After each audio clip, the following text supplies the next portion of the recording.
Muy bien. Ok, entonces vamos a hablar ahora específicamente acerca de la hernia de disco. Como ya sabemos, pues la hernia de disco es una patología, es una condición patológica en la cual una parte del disco, llamada núcleo pulposo, sale o se desplaza fuera de su continente, llamado ánulus o anillo fibroso, y que puede tocar o puede alterar parcial o totalmente las estructuras neurales que están en la parte posterior del canal raquídeo.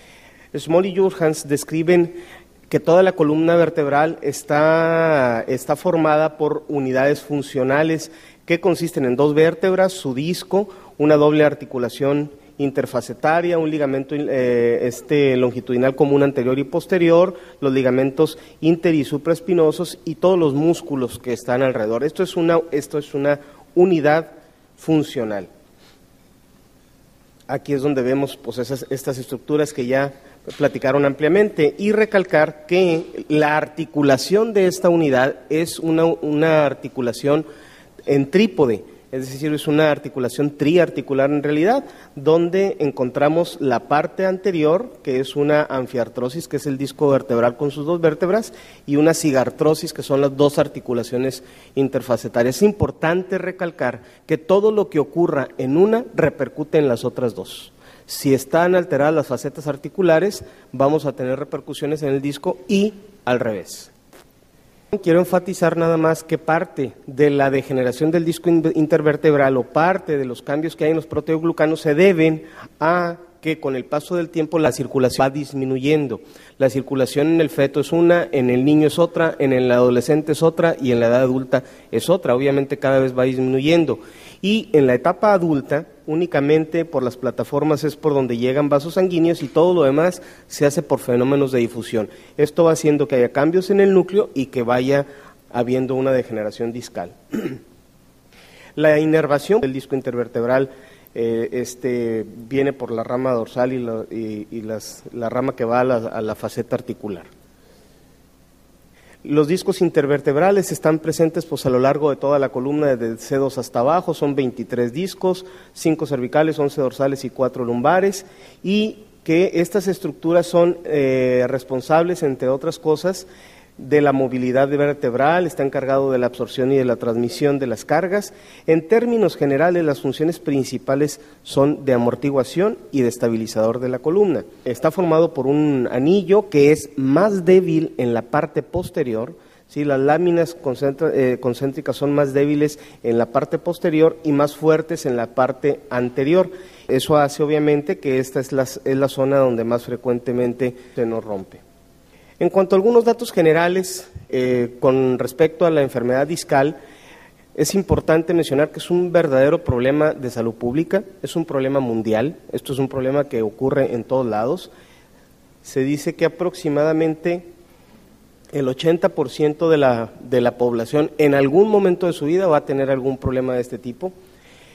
Los síntomas pues van a ser generalmente en las regiones más móviles de la columna vertebral, ¿verdad? En la columna lumbar y en la columna cervical, mucho menos en la columna torácica, aunque obviamente también tenemos patología en la columna torácica. La patología va a tener una repercusión dependiendo del nivel donde se encuentre, es donde vamos a tener la sintomatología. Y a partir de la segunda década de la vida empieza el proceso de envejecimiento que ya mencionaron muy bien y que eso es lo que conlleva a la larga a un problema de herniación discal.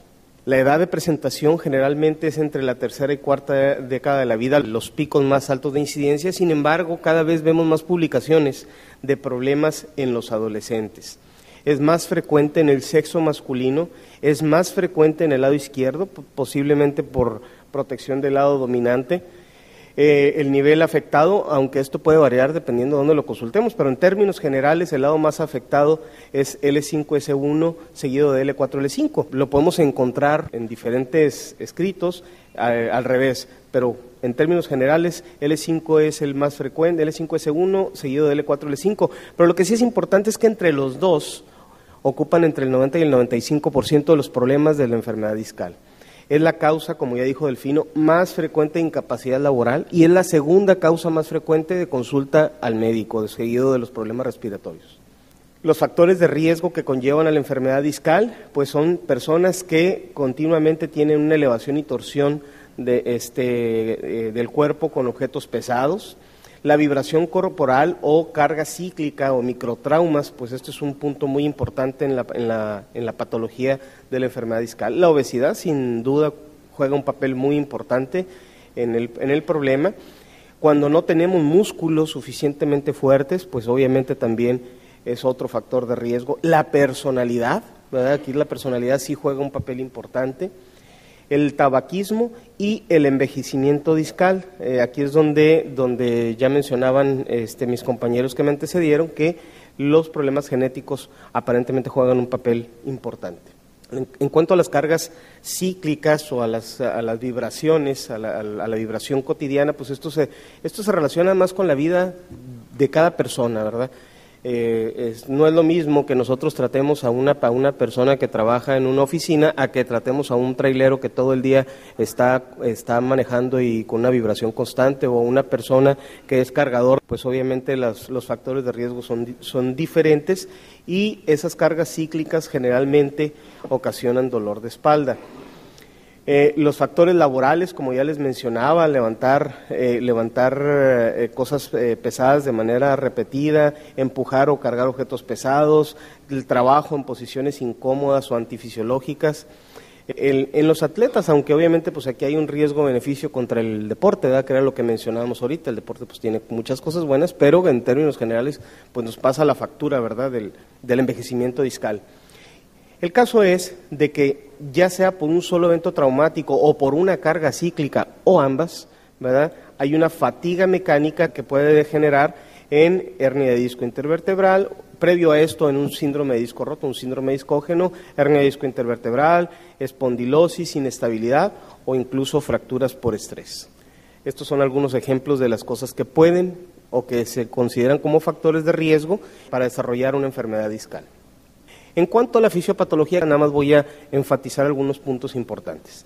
Primero, que el disco intervertebral tiene una involución fisiológica y degenerativa, tiene una historia natural. Es importante que la conozcamos. Si no conocemos la historia natural, pues obviamente no vamos a poder hacer un buen diagnóstico y obviamente no podemos hacer un buen tratamiento. Esto se produce con la edad, como ya mencionaron. Hay un aumento de colágeno no adecuado, es decir, los mucopolisacáridos con el paso del tiempo y con la falta de circulación y por factores genéticos van siendo sustituidos por colágeno, aumenta la presión intradiscal, hay una ruptura del anillo fibroso y hay una gran deshidratación del disco intervertebral. Esto obviamente va haciendo que el disco pierda elasticidad, que se fisure y que haya una pérdida, como ya les dije, de la hidratación del disco. Se dice que cuando se pierde entre el 60 y el 70%, pues ya estamos ante un problema serio. Y estos son los factores responsables de la generación discal, ¿verdad? Los genéticos que ya mencionaron, problemas autoinmunes, anomalías congénitas, que también a mí me parece en lo personal que pues es una leyenda urbana, ¿verdad? Las anormalidades congénitas que realmente llevan a un problema discógeno, y pues los problemas diarios, ¿verdad?, de la vida diaria, posturales, de trabajo, etcétera. Las hernias de disco tienen estas siguientes posibilidades. En términos generales, hay hernias que son contenidas y hernias que no son contenidas. Y las hernias que no son contenidas son hernias extruidas y hernias que son migradas y que pueden incluso estar secuestradas, es donde un fragmento pues está totalmente fuera de su lugar y en un segmento diferente. Aquí están algunos ejemplos: un disco normal, una hernia contenida con una protusión discal, únicamente la parte del anillo fibroso debilitado. Aquí tenemos una hernia ya no contenida, donde hay una extrusión, y una hernia migrada. Esto es más o menos lo que ocurre con la hernia de disco.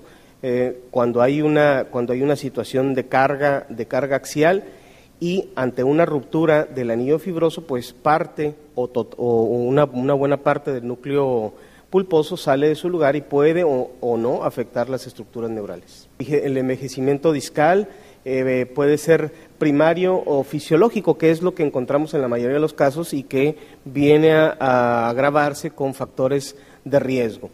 Y el secundario patológico, que es lo que estábamos comentando. Esto lleva a que haya alteraciones en la movilidad de un segmento y alteraciones en todas las estructuras alrededor de ese segmento vertebral. ¿A qué quiero llegar? Que acuérdense que es una articulación triarticular. Todo lo que ocurra en el disco afecta a las facetas. La historia natural, pues es una evolución de un padecimiento y sin tratamiento es importante conocerla, hacer un diagnóstico preciso para poder emitir un buen diagnóstico y un buen tratamiento. No podemos hacer un buen diagnóstico y mucho menos un buen tratamiento si no conocemos la historia natural de la enfermedad, que básicamente pasa por estas situaciones. Primero se desgarra el ánulus, hay desgarros circunferenciales, desgarros radiales y una verdadera ruptura interna. Todo esto nos lleva a una herniación.